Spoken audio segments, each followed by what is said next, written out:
Para makasimula tayo sa Zoho form, kailangan natin puntahan ng link. So, i-type natin sa Google ang Zoho. Tapos, form. Enter. So ayan. Ito ang Zoho form link. So, i-click na natin to. So, para magamit natin ang Zoho, kailangan natin mag-login or mag-sign in dito.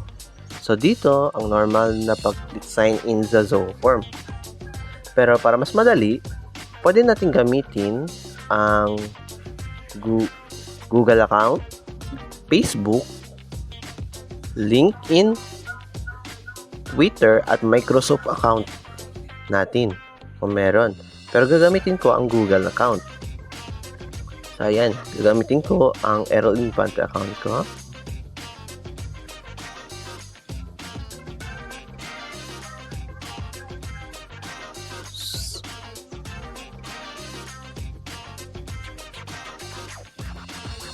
So, dito tayo ito yung homepage ng Zoho form. Sa My Forms, dito makikita ang mga nagawa nating form or gagawin pa lang. Dito naman sa Shared Forms, dito makikita ang mga na-shared natin na mga nagawa nating forms. Ito naman organization user forms. At ito naman my folders, mga folders na ginawa natin at yung mga na-shared natin yung folders dito sa shared folders. So, dito tayo sa My Forms. Kung i-click natin ang new form, so lalabas dito yung paano natin magagawa mga forms.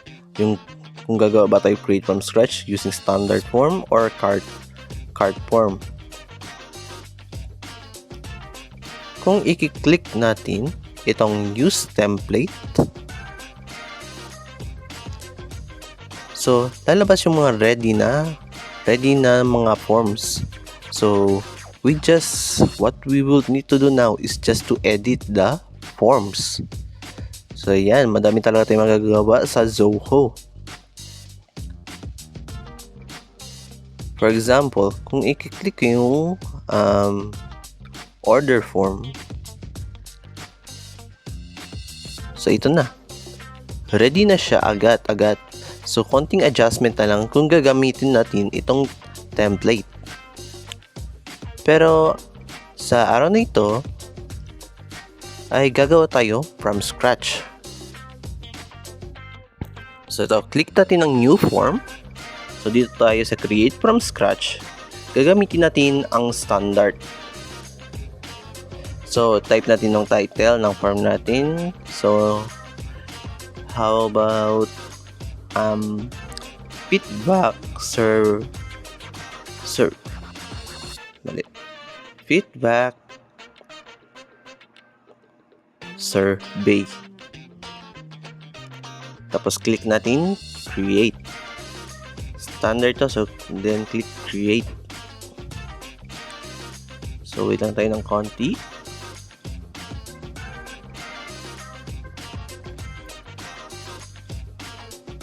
Ayan. Ito ang page ng Zoho form natin. So, para ma-fill up ito, kailangan natin pumunta dito sa Builder. At sa baba nito, ang mga fields. So, para malagyan natin itong page na to, kailangan natin i-hold itong dito field. For example, itong name. Kailangan natin double-click at hold this and move it to the page. So, ayan. Meron na tayo agad pang lagyan ng mga pangalan. First name and last name. So, kung i-click natin ito, so, ito, ma-edit natin ang field na to. So, pwede natin lagyan name, mag-add ng instruction katulad ng nito. At name. Pwede din natin palitan ang size ng field from large to medium. And madami pa. Madami siyang configuration dito sa Zoho form. Like adding placeholder text. Kung itatago natin to or disable natin ang field. So, yun. Now, let's click save.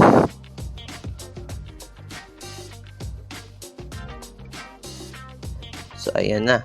Na-add natin ang instruction in adding name. Ngayon, mag-add naman tayo kasi survey siya at tayo ng either multiple choice or checkbox. Ito sa checkbox ilalagay ko. So, I will click this. So, ma-edit ko din yung checkbox ko. So, yan. Yan ang title ng ang field table dito. Ang title ay checkbox. Or itapalitan ko to sa questionnaire. Tapos, maka-add ako ng instruction. So, check the box that you feel best. Tapos, click save. Kung madami pa kayong gustong palitan, pwede natin ulit i-click ito. So, click natin ulit. Isin ko muna to.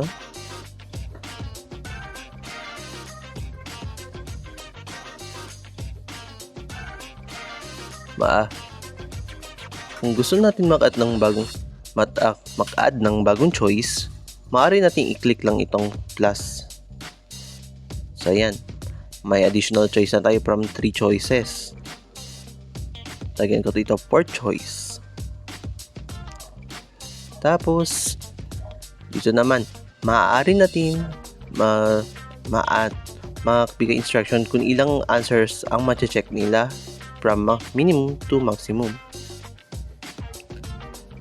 So, 2 or gawin ko to siyang 4.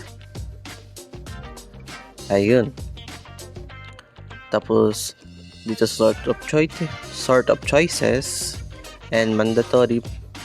Sa mandatory, maaaring maging kailangan at hindi kailangan. Dito sa sort of choices, ascending or descending. Yung choices. So, ayan. Ngayon naman, kung gusto nyo maka-add ulit, click lang natin itong duplicate. So, yan. May isang choice na naman, questionnaire naman tayo. So, gawin ko siya questionnaire 2. And then, i-edit ko lang siya, pero save ko na ito siya.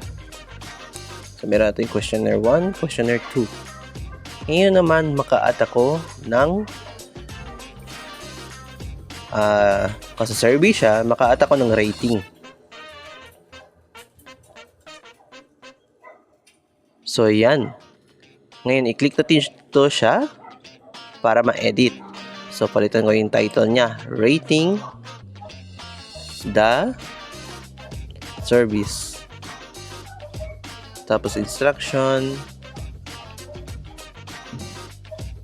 Rate the service pa rin. Service. No. Let's say efficiency.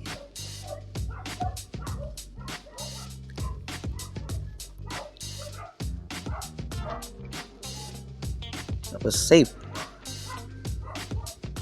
Yan ang instruction. Pero pwede din natin palitan yung star sa ibang symbol kung gusto nating lightning. Yan o. Makita natin yung mga lightning na siya. Hindi na siya star. Or pwede din shield. Heart. Basta marami dito choices. Maaari din natin palitan yung dami ng star or symbols from 1 to 10.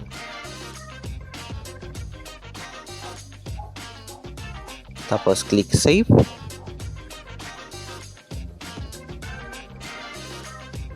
Nandito ulit yun kung gusto natin maging kailangan or hindi kailangan, mandatory or not. Then save. Ngayon, para ma-share natin ang form na nagawa natin, kailangan natin i-click ang shared. So, i-click ko to.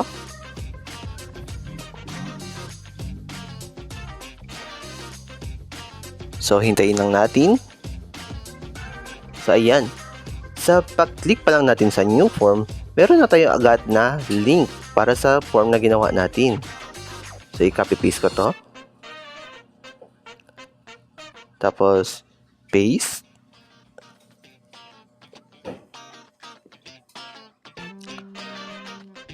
At ayan na.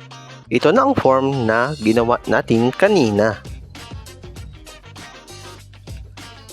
So, pwede na natin ito lagyan ng mga information na hiningi, katulad ng name,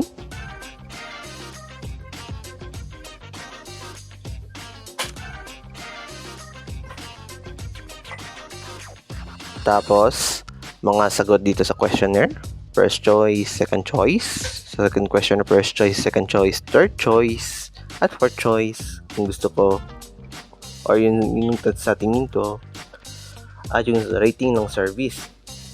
So, i-click ko pa siya, 10 hearts, tapos i-click ko submit.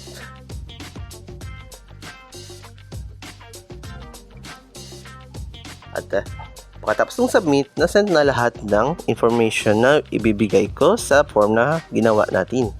So, para makita natin yung mga sagot or na sinend sa Zoho form na ginawa natin, i-click lang natin yung all entries. So, ayan na.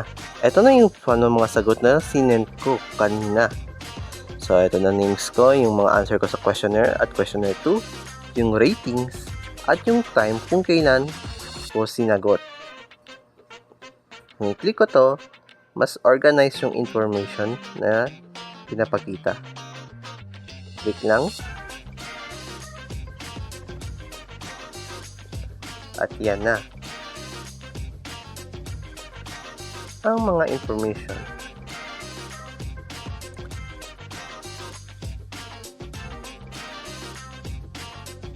So, exit. So, dito na nagtatapos ang tutorial ko tungkol sa Zoho form. Paano gumawa ng form sa Zoho. Maganda si Zoho kasi kumpara kay Google Form is mas madami siyang template at theme na magagawa natin. So, maganda siyang alternative from Google Form. So, dito na natatapos ang tutorial.